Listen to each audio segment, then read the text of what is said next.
Bonjour à tous! С вами канал Тандем Франко-Рус и наша рубрика «Сувениры». Сегодня вспоминаем первую зиму Алана в Москве.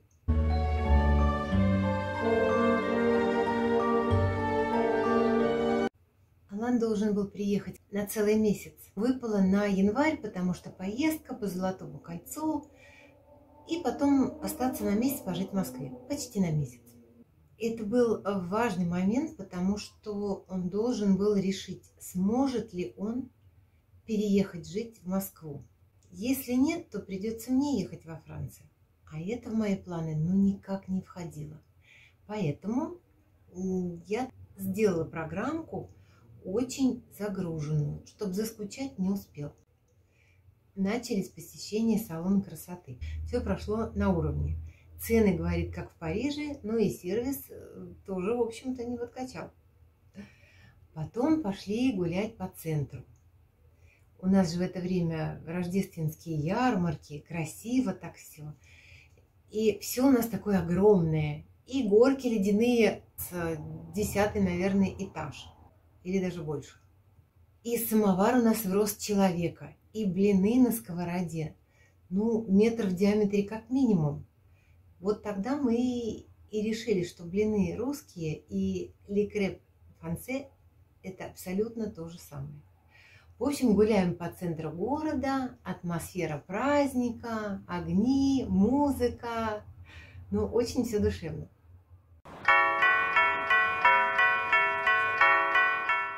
Le passage chez le coiffeur était quelque chose de très simple, mais c'était étonnant parce que quand même, même si le coiffeur à Moscou est pareil qu'à Paris, il y a quand même une difficulté, c'est il faut arriver à s'expliquer, à vouloir dire un peu plus court, un peu plus long, ou comme ci ou comme ça, mais ça s'est très bien passé. Je pense que c'était le même prix qu'à Paris. Москва золотоглавая, звона колоколов,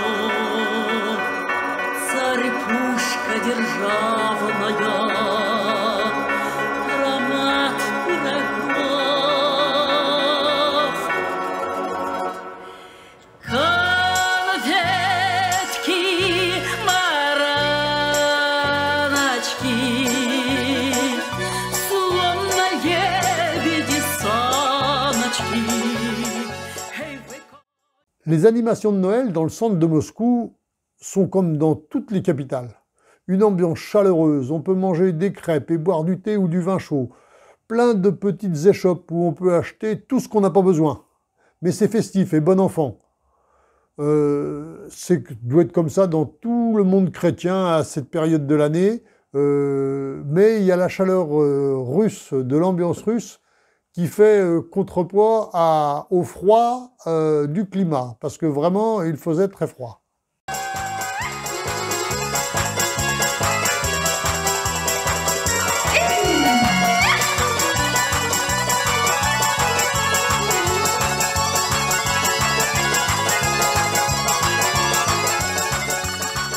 Если вы смотрели предыдущее видео о путешествии по Золотому кольцу, а если нет, то посмотрите обязательно, я оставлю ссылку в описании. Если вы смотрели, то вы помните, что Алан за время поездки научился играть на русских национальных инструментах. Вот примерно так.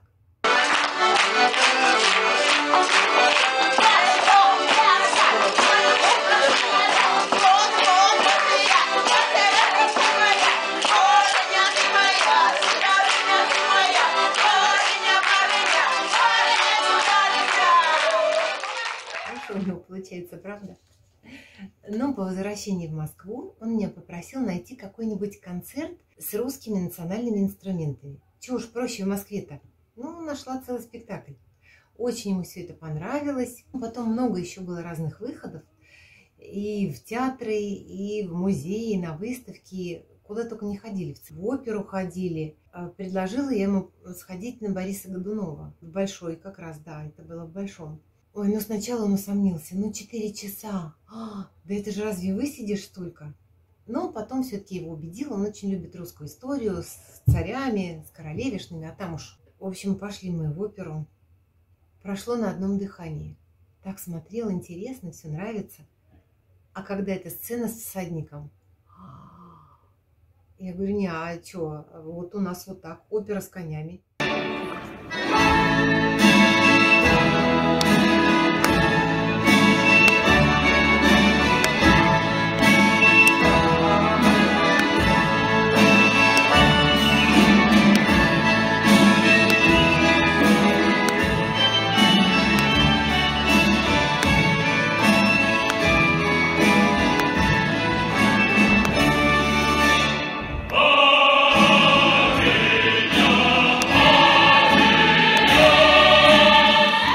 L'offre culturelle à Moscou est aussi abondante qu'à Paris. La grande différence, c'est qu'ici, à Moscou, elle est beaucoup moins chère. Elle est bon marché. Chacun peut y aller. Les gens, en général, s'habillent bien. Et pour eux, c'est une fête. J'ai ainsi découvert la danse classique à travers le ballet. On a vu Cœur de Pierre, Gisèle, Casse-Noisette. L'opéra au Bolchoï, c'est magnifique. En plus, c'était un grand opéra. C'était Boris Goudounov. C'était très, très bien. On a vu un spectacle de musique populaire russe au théâtre des chansons russes. C'était très bien. On est allé voir un spectacle avec des gitans.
À chaque fois, c'était bien et on a eu un passage obligé, c'est passer au buffet. C'est une tradition chez les Russes, à l'entracte, on va manger un petit peu de saumon et boire une petite coupe de champagne. С тех пор сложилась у нас такая традиция. Раз в месяц обязательно, будь то консерватория, спектакль или театр, ну, что-то мы должны посетить. И традицию поддерживаем до сих пор. Поездка наша по Золотому кольцу была заранее спланирована и забронирована.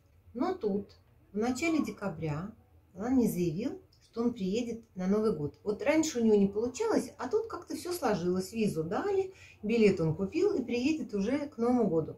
И хорошо бы нам, ну, что дома сидеть, надо бы что-то такое, какой-то, видится ему теремочек деревянный где-то в лесу, в русском народном стиле. В декабре теремочек. Где же я тебе вообще что-либо уже возьму в декабре? У нас-то Новый год бронируют летом. Ну ладно, даже упереться и поискать. Нашла. Но не совсем то, что он спрашивал. В общем, это турбаза с глиняными купольными банями. Но очень в русском стиле. Одни названия чего стоят. Кружева, снегири, хохлома. Я ему предлагаю, говорю, ну вот на Новый год поедем в баню. Даже ухом не повел. В баню, говорит, ой, слушай, оригинально. Ну, в баню так в баню. Место там совершенно замечательное. Лес кругом, озерко недалеко. И от Москвы рядом совсем. Ну и бани сами. Так нам понравились. Там около 8 купольных бань. Русские, но очень необычные. С предбанниками, с душистыми травами, с ароматным чаем. И ресторан еще там есть. Жар называется. Ресторан сибирской кухни. В общем, ну так все хорошо прошло. И бани нам те до того понравились. Мы потом туда и зимой, и весной, и летом. И друзей таскали. И все довольны. Вот такое замечательное место. А нашли совершенно случайно. А у нас зимой и летом есть для гигиены личной. А слава богу, банный день. Ну что, поехали? Поехали! Ну, честное слово, а на деревне знает всяк, знает всяк, знает всяк. Баня это не пустяга, не пустяга, не пустяк. Хоть женат, хоть холостяк, холостяк, холостяк. Дубовый веник и ништяк. И еще разочек. А на деревне знает всяк, знает всяк, знает всяк. Баня это не пустяга, не пустяк. Ох, не пустяк. Хоть женат, хоть холостяк, холостяк, холостяк. Дубовый веник и ништяк.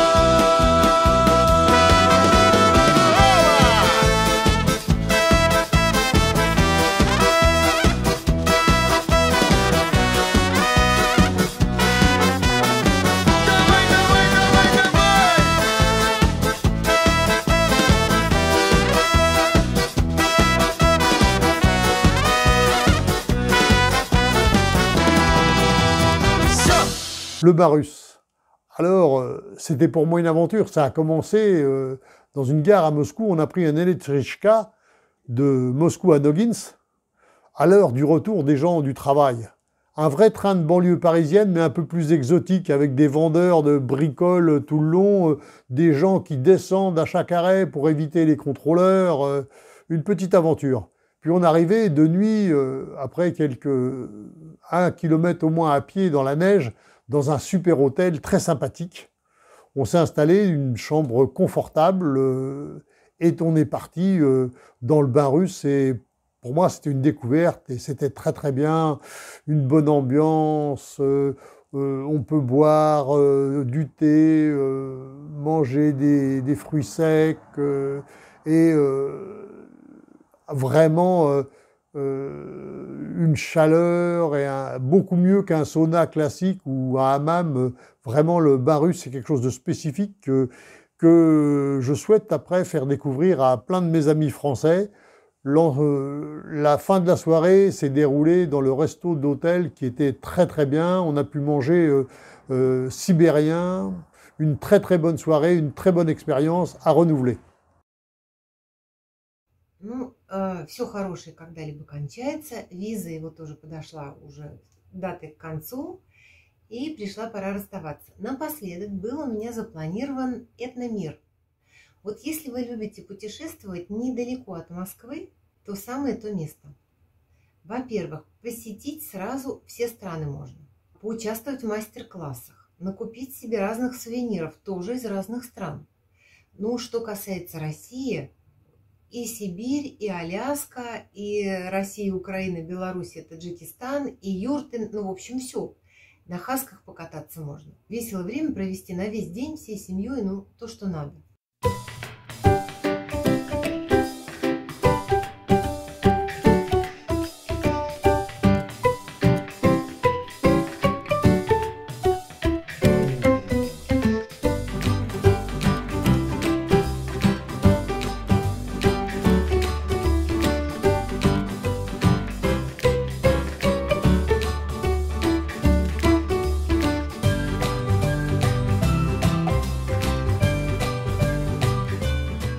Etnimir, c'est l'endroit idéal pour découvrir la richesse et la variété de la Russie. On peut voir les différents habitats des différentes régions ainsi que les animaux.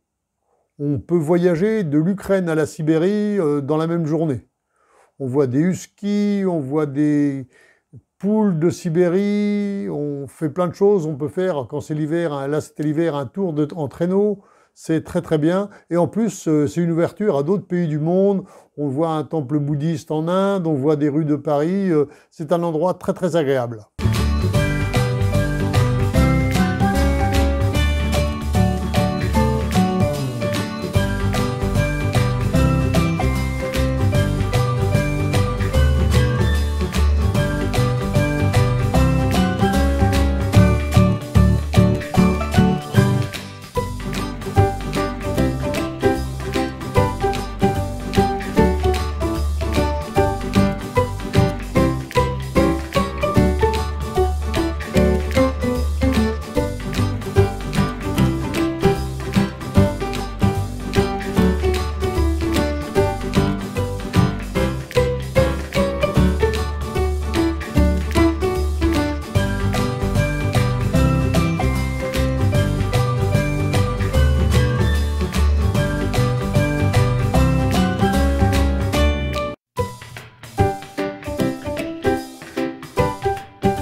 En fait, pour un Français de la province, vivre à Moscou l'hiver, c'est juste une question d'habillement.